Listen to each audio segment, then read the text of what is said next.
the door, you got to go, bitch. Out the door, you got to go, bitch.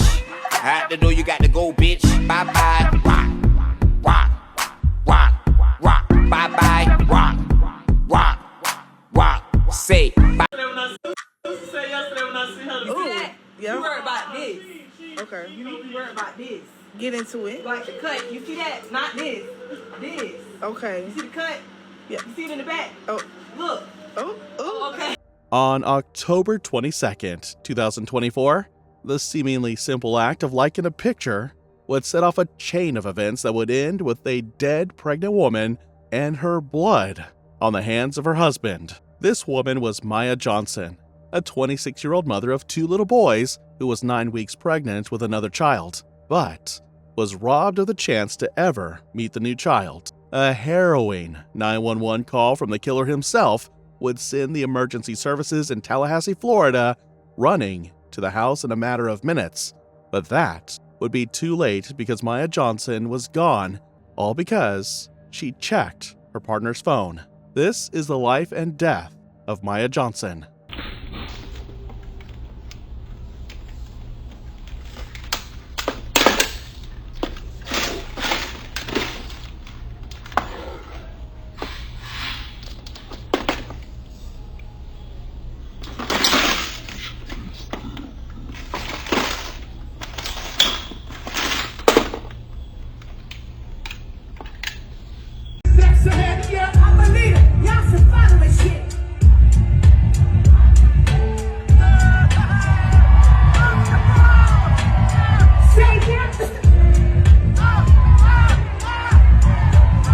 This heartbreaking tragedy took place in Tallahassee, Florida, a city known for its affordability and vibrant university life, but beneath its charm, domestic violence was quietly surging. By 2024, multiple victims had already lost their lives in similar incidents, especially in northwest Leon County. This disease would soon infect Maya Johnson's life, dragging her down and making her yet another haunting statistic. Born on August 29, 1998, Maya Johnson was a vibrant and energetic young woman. She had lived in Chicago and Florida before settling in Tallahassee, where she spent the rest of her life. She was one of 7 children, was a highly family-oriented woman, and was especially close to her mother. Maya credited her mother for her hard-working spirit. She said that without her mother, she would not be the person she was. She radiated joy, and her infectious energy captured in countless videos left friends and strangers alike smiling. You don't think it's no man, because y'all can't get a bag like this. You get a bag like this, you put that nigga in there, you know where you at all times, baby. All times. Okay. While she did this for fun, she began to take it seriously to make money for something she loved. This greatly underscored Maya's hustling spirit and entrepreneurial mindset. She made sure to stay on top of things, and for this reason, she had her hands in many jobs and side businesses. In addition to being a content creator with a substantial following across Facebook, TikTok, and Instagram, Maya was also into selling menswear, but she didn't stop there. Maya earned her license as a lash tech and became a traveling lash technician. Was never afraid of work, and it was not long before her hard work and effort started to pay off. Shortly before the tragic incident, Maya was able to secure a new home for her family, one that ensured they were comfortable and safe.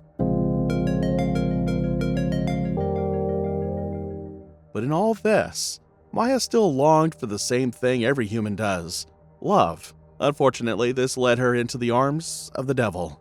But before that, Maya would meet a man whose private details have been kept heavily away from the public. However, he and Maya shared an intense relationship, and when it came to an end, she left that relationship with more than she bargained for. In 2018, Maya welcomed a baby boy whom they named Caden, and in 2019, she welcomed another, whom she fondly called DJ. Although she initially considered not keeping the baby, she was later overjoyed to be a mother. He's scared to touch.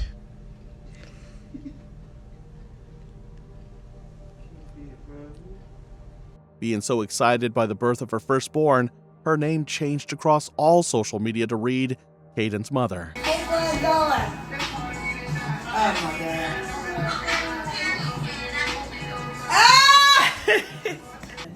They, I don't know what I want to Tell her you want your fries. Hurry up. Fries. Okay, yes, ma'am. They all just came up. Her children with a fierce, unwavering love. She also spoke about how motherhood had transformed her. No matter their age, Maya was determined to be her children's safe place. Maya was an open book, and her pages were filled with birthday smiles, proud milestones, and candid moments that captured the everyday magic of motherhood. But as her heart slowly reopened to the idea of love, she couldn't have known that the next man she let in would not only steal her heart, but ultimately seal her fate. Maya met 22-year-old Jakari Martin Shugrin about 3 years before her death and instantly found a connection. Jakari was a warehouse worker and initially matched Maya's enthusiasm to do anything legally possible to make it in life. In the beginning, Maya and Jakari were like any pair of young lovers, wrapped up in each other, inseparable, and fueled by the kind of passion that makes the world feel like it's standing still. In a matter of months, their love would lead them to take a life-changing step. They moved into a home on River Breeze Lane in North Leon County, Tallahassee, where their shared life seemed to blossom. But slowly, beneath the surface, something was off. The cracks began to show, and soon, inconsistencies between Maya's character and her persona in the relationship rose to the surface. Maya was always very active on social media. Whenever she felt passionate about something, no matter how little, she couldn't hide it. It always made its way to her page. But at just a glance, it was clear that something significant was missing from every social media page. A deep dive across Maya's pages shows not one single sight of Jakari, and this alone spoke volumes. It seemed like she was raising the children alone, and sometimes even seemed like she was single. However, although she never spoke outrightly about him, she often made posts that hinted at the existence of a relationship under severe strain. In a series of raw, often explicit posts, she hinted at growing frustration and distrust. In one striking moment, she admitted to checking his phone and made it clear she was far from pleased with what she found. She admitted being upset over what she saw involving other women, a recurring theme her sister later confirmed. Trust was fragile in their home, with Maya often confronting Jakari over his behavior. Those confrontations didn't just end in shouting matches, they sometimes ended with his hands around her neck, and Maya begging to breathe. But amidst these obvious troubles and red flags, Maya maintained a bright and humorous online presence. She chose to keep the creeping darkness away from social media. That was until she made a startling discovery that put her in an even more uncomfortable position. In mid-2024, Maya found out she was pregnant with Jakari's baby. She was flooded with conflicting emotions. On one hand, she loved children. On the other hand, she didn't know if Jakari was a man to have a child with. Soon, one voice grew greater than the other, and she started considering her very last resort. On October 21st, 2024, when she was 9 weeks pregnant and a day before her death, Maya shared her final decision of not going past 2 kids, no matter what. She even had Planned Parenthood documents, which suggest her seriousness. It was clear that Maya Johnson had no interest in another child. Both Maya and those commenting on her post had no idea her wish would come to pass in the most twisted way. Truly, the child was never born, but not in the way she intended, because beneath her bubbly online personality, there was a growing tension in her home, one that would erupt most terribly. October 22nd, 2024 was like any usual day, and seemed like it was going to end just as routine. But that was until Jakari pulled in. He sat in the car for almost 2 minutes, almost like he knew what was waiting inside, and was preparing himself. Once again, Maya was furious for a reason that's popular in many relationships, and this time, she was fed up. Maya had been scrolling through her phone when she encountered something that instantly made her uneasy. She found Jakari's like on a bikini picture of not just any woman, but Jakari's ex. As soon as he came in, Maya had one way of confirming what she saw, and she was determined to, no matter the cost. After much trial, she was able to get in his phone, and she went through it, just like other times. This time, she found that she was not wrong. Hurt, angry, and devastated, she went on to confront him, asking the infamous question of why he liked his ex's picture. But his answer only added fuel to her fire. He told her to calm down because it was just a like. This nonchalance triggered Maya's fury. This was more than just a like to her, because it was not the first time they had similar issues involving the same person. They went back and forth, weaving through the rooms of the house and yelling despite the presence of Maya's 2 kids. Maya's sister later revealed that Maya had even texted her, telling her that they were fighting again, and it was about a like on his ex's page, and it was about a like on his ex's pages. Maya told her she was tired, but in reality, Maya wasn't backing down. They continued arguing until they ended up in the kitchen. It was here, after neighbors had been terrorized with raised voices and clanging objects, that there was suddenly a loud gunshot. One single shot was fired in the dead silence of the night, and a body dropped immediately after. Jakari Martin Chagrin had shot Maya Johnson, but then he would pull a move that he would later rely on to save himself. Jakari immediately called the cops. He reported that his girlfriend had been shot and urged them to hurry. Dispatch could also overhear him telling the kids, Maya's sons, to go to their rooms. Dispatch arrived within 7 minutes, but on getting there, Maya and Jakari were nowhere to be found. After calling the cops, Jakari rushed Maya to the nearest hospital in a frantic attempt to save her life. But Maya and her unborn child were pronounced dead. It immediately escalated from a domestic dispute to murder. The investigation that followed quickly unraveled twists that left both cops and the public believing that this was more than just a tragic accident. New information about the deadly shooting of a pregnant woman in Tallahassee yesterday. Jakari Martin Chagrin told investigators that he and Maya Johnson were arguing at their home on River Breeze Lane. He said he grabbed some of his belongings and was trying to leave when the gun went off. He claims the gun was not in his hand, but pinned against his body. The gunshot killed Johnson and her unborn child. Around 1 a.m., authorities arrived at Tallahassee Memorial Healthcare, where Jakari was immediately taken into custody. But when it came time to formally charge him, investigators faced an unusual dilemma. They weren't entirely sure what charge would stick. This was because of the detailed story that Jakari would weave for them.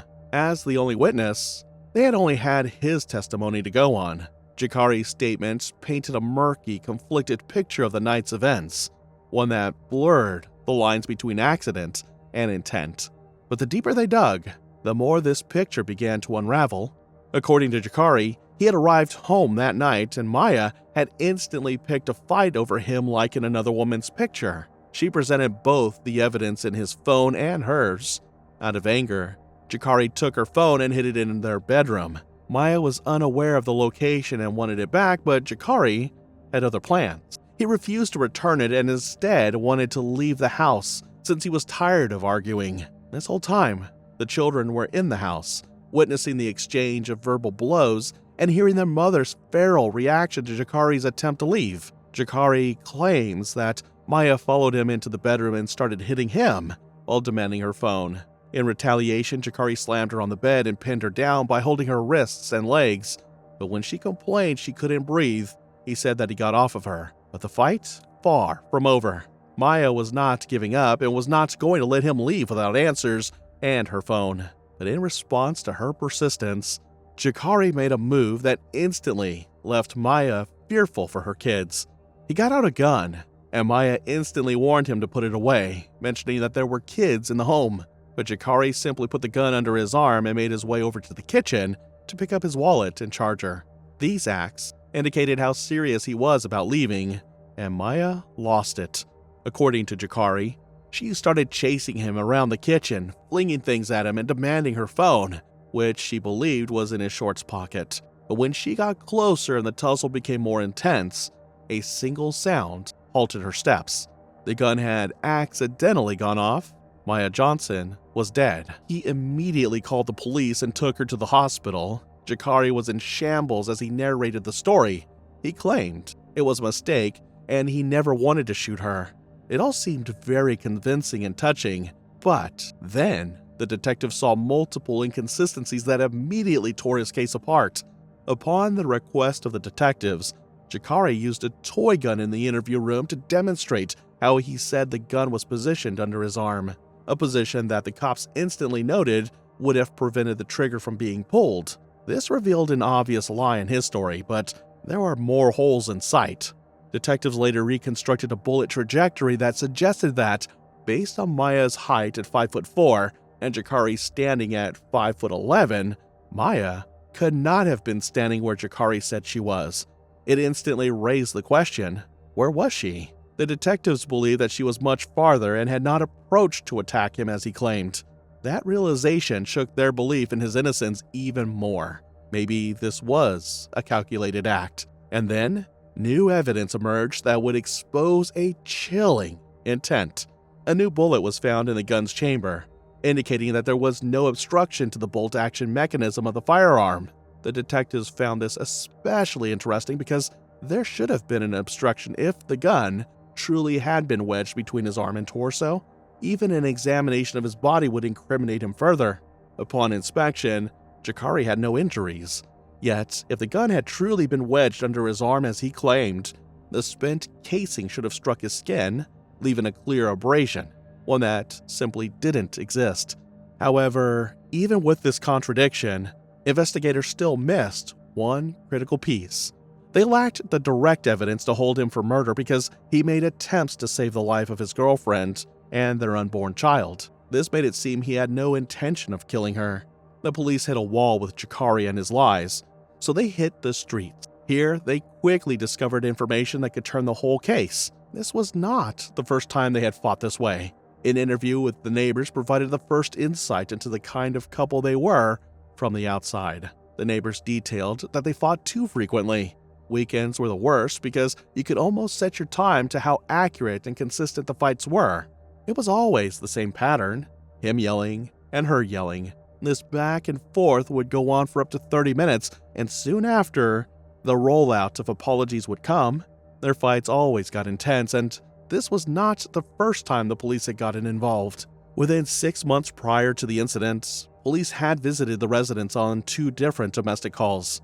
That particular day, they had overheard the yelling and heard Jakari accusing Maya of not trusting him, but believing it was just like other times, they did nothing about it. A decision that many of them now regret deeply. Pulling all these lines together and connecting all the dots, detectives were able to see that there was a toxic and abusive relationship between the two.